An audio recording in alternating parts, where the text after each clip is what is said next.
গাজওয়াতুল হিন্দ। ইমাম মাহদির আবির্ভাবের সময়গুলিতে হিন্দুস্তানে মুসলিম ও মুশরিকদের মাঝে এক যুগান্তকারী লড়াই হবে।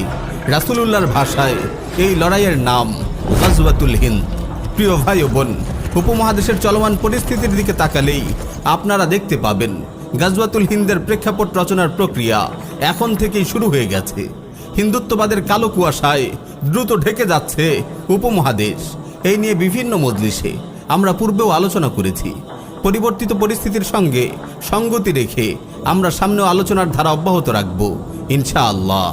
গাজওয়াতুল হিন্দ রাসূলুল্লাহর প্রতিশ্রুত এক মোবারক জিহাদ, যে জিহাদে অংশগ্রহণ করার জন্য স্বয়ং সাহাবায়ে কেরামও লালায়িত ছিলেন।